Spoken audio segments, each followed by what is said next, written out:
Numbers 9. The Passover. The Lord spoke to Moses in the desert of Sinai in the first month of the second year after they came out of Egypt.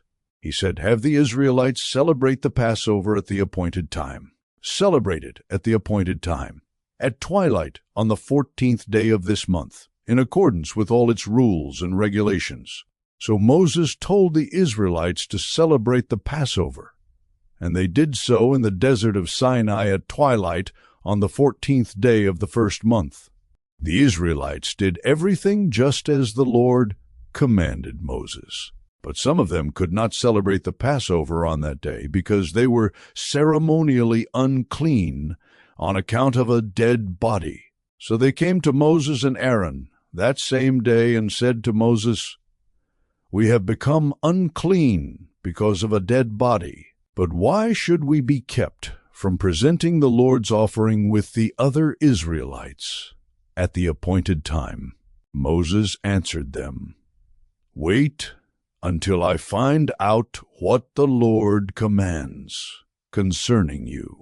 Then the Lord said to Moses, "Tell the Israelites, when any of you or your descendants are unclean because of a dead body, or are away on a journey, they are still to celebrate the Lord's Passover.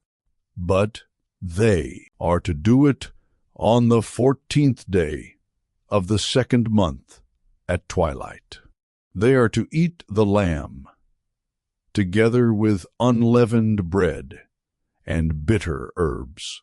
They must not leave any of it till morning, or break any of its bones. When they celebrate the Passover, they must follow all the regulations. But if anyone who is ceremonially clean and not on a journey fails to celebrate the Passover, they must be cut off from their people for not presenting the Lord's offering at the appointed time. They will bear the consequences of their sin. A foreigner residing among you is also to celebrate the Lord's Passover in accordance with its rules and regulations. You must have the same regulations for both the foreigner and the native born. The cloud above the tabernacle. On the day the tabernacle, the tent of the covenant law, was set up, the cloud covered it. From evening till morning, the cloud above the tabernacle looked like fire. That is how it continued to be.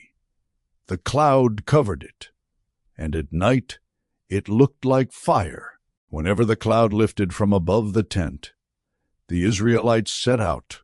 Wherever the cloud settled, the Israelites encamped. At the Lord's command, the Israelites set out, and at his command they encamped. As long as the cloud stayed over the tabernacle, they remained in camp. When the cloud remained over the tabernacle a long time, the Israelites obeyed the Lord's order and did not set out. Sometimes the cloud was over the tabernacle only a few days. At the Lord's command they would encamp, and then at his command they would set out.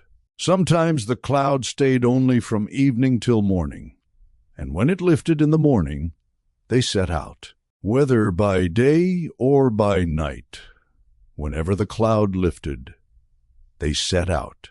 Whether the cloud stayed over the tabernacle for 2 days or a month or a year, the Israelites would remain in camp and not set out, but when it lifted, they would set out. At the Lord's command, they encamped, and at the Lord's command, they set out. They obeyed the Lord's order in accordance with his command through Moses.